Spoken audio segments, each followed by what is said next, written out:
பாவம். ஒரு புழுகை சாகடிக்கின்றோம், எத்தனை ஜீவனை தன்னறியாமல் கொலை செய்கின்றோம். அதெல்லாம் ஒரு பாவம். இந்த பாவம் எல்லாம் தீர்க்க வேண்டும் என்றால் பகவானுடைய திருநாமத்தை சொல்ல வேண்டும். சொல்லினால் ஒரு கோவிந்தாவுக்கு 1 கோடி பாவங்கள் தீர்வோம். அதுபோல பாஞ்சாலைக்கு சேலை கொடுத்து அண்ணன் மானத்தை காப்பாற்றினோம். நமது ஆலயத்திலே சிறப்பாக இது ஆண்டு விழா. நமது பெரியசாமி இருந்திருந்தால் எவ்வளவு சந்தோஷமாக ஒரு நிறைய செய்திருப்பார். அவருடைய மந்திரி என்னென்ன நினைச்சாலும் அதெல்லாம் செய்திருப்பார்.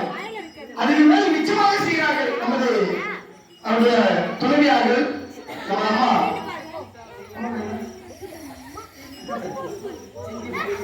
நமது அம்மா செஞ்சி அம்மா ஒரு கூட இருந்து கஷ்டம் நஷ்டம் லாபம் எல்லாம் பார்க்கின்றவர்கள். கணவனோடு இருக்கின்றவரும் மனைவி மட்டும்தான். மனைவிக்கு தான் தெரியும் வீட்டுல எவ்வளவு கஷ்டம் இருக்குது, எவ்வளவு செலவு இருக்குது, எவ்வளவு கடன் வாங்கி இருக்கிறோம், எவ்வளவு பேர் நம்மிடம் நிற்பாங்க. மனைவிக்கு தான் தெரியும். வரைகிற வழிபோட்டெல்லாம் யாருக்கும் தெரியாது. வருவாங்க எதுவும் சொல்லிட்டு போயிட்டு இருப்பாங்க. கூட இருந்து கஷ்டத்தெல்லாம் அனுபவித்து இந்த ஆலயத்தை கட்ட வேண்டும் என்று ஒரு மனதில் நினைத்தார். ஒரு ஆசையை நிறைவேற்றி விட்டு இறைவனுடைய பாதத்தை அடைந்து விட்டார். ஒரு இறைவனுடைய பாதத்தை இருந்து நம்ம எல்லாம் இந்த ஆலயத்தை வழிநிறுத்திக் கொண்டிருக்கிறார். மறைமுகமாக இருக்கின்றார். இந்த ஆலயத்தில் தான் இருக்கிறார். எந்த ரூபத்திலும் ஒரு ரூபத்தில் இருக்கிறார். ஆனால் இருக்கவில்லை. அவருடைய ஆத்மா பிரிந்தாலும் நம்மோட உடலோடு அந்த ஆத்மா கூட இருந்து கொண்டு வழிநடத்தி கொண்டிருக்கிறது. அதுபோல கூட இருந்து வழிநடத்தி கொண்டிருக்கிறார் வேறு அவர்கள். ஒரு அருமையாக இது தை மாதத்திலே சிறப்பான ஒரு மாதம். தை அமாவாசை அதில் வெள்ளிக்கிழமையே இருந்திருப்பாரு. இது ஆண்டு விழாவும் இதையெல்லாம் சிறப்பாக நடத்தி கொண்டு இந்த அடியனுக்காக சிறிய ஒரு பரிசாக ஆடை கொடுத்திருக்கிறார். ஆடை கொடுத்து மகிழ வைத்திருக்கின்றார். தம்பி அலங்காரம் செய்து கொண்டிருக்கின்ற தம்பி விக்குக்கும் ஆடை கொடுத்து மகிழ வைத்திருக்கின்றார்.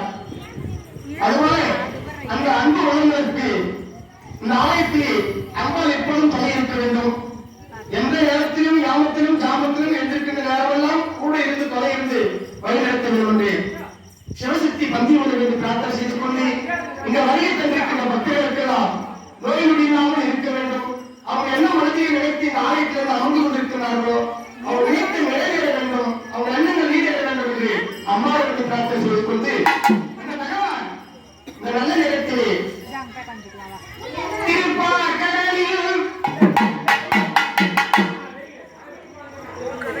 பள்ளி கொண்டாயே அறிவோம் நாராயணா திருமணம் தரிசனம் அமைதி கொண்டாயே அறிவோம் நாராயணா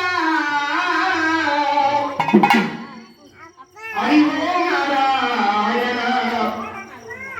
சமபடியில பெரிய பாக்ஸ் இருக்கும். கொஞ்சமா பேசுறேன்.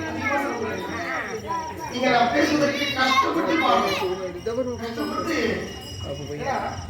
கடவுள் உழைப்பதற்கு ஊதியம் கண்டிப்பா தருவாரு.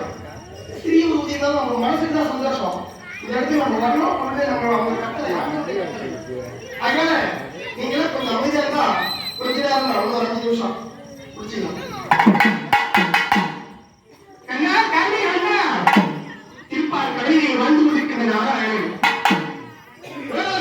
பகவானாக வந்து கொண்டிருக்கிறான். காஞ்சி உனக்கு அந்த திருப்பார் கடலில் பள்ளி கொண்டாயே அறிவோம் நாராயணா திருமகள் தரிசனம் துணைக்கேறுவாரே அறிவோம் நாராயணா அறிவோம் நாராயணா.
பக்தர்கள் அழைத்துக் கொண்டிருக்கின்ற நேரத்திற்கெல்லாம் என்னையெல்லாம் கத்துக் கொண்டிருக்கின்ற நாராயணன் பரம்பராக எம்பெருமான் இந்த தங்கச்சி அருள்மொழிக்கு கூட்டிருக்கின்றோம்.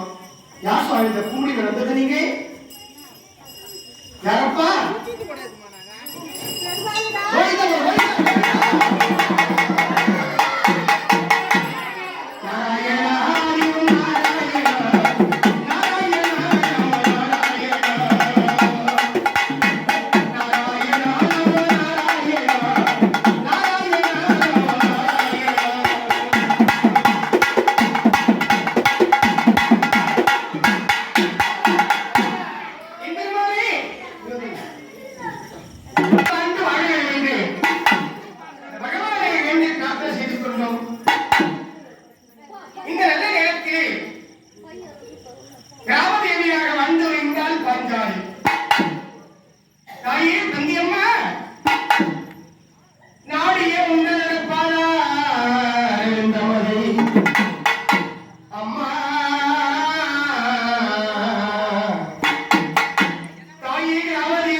மாரியம்மா, பச்சையம்மா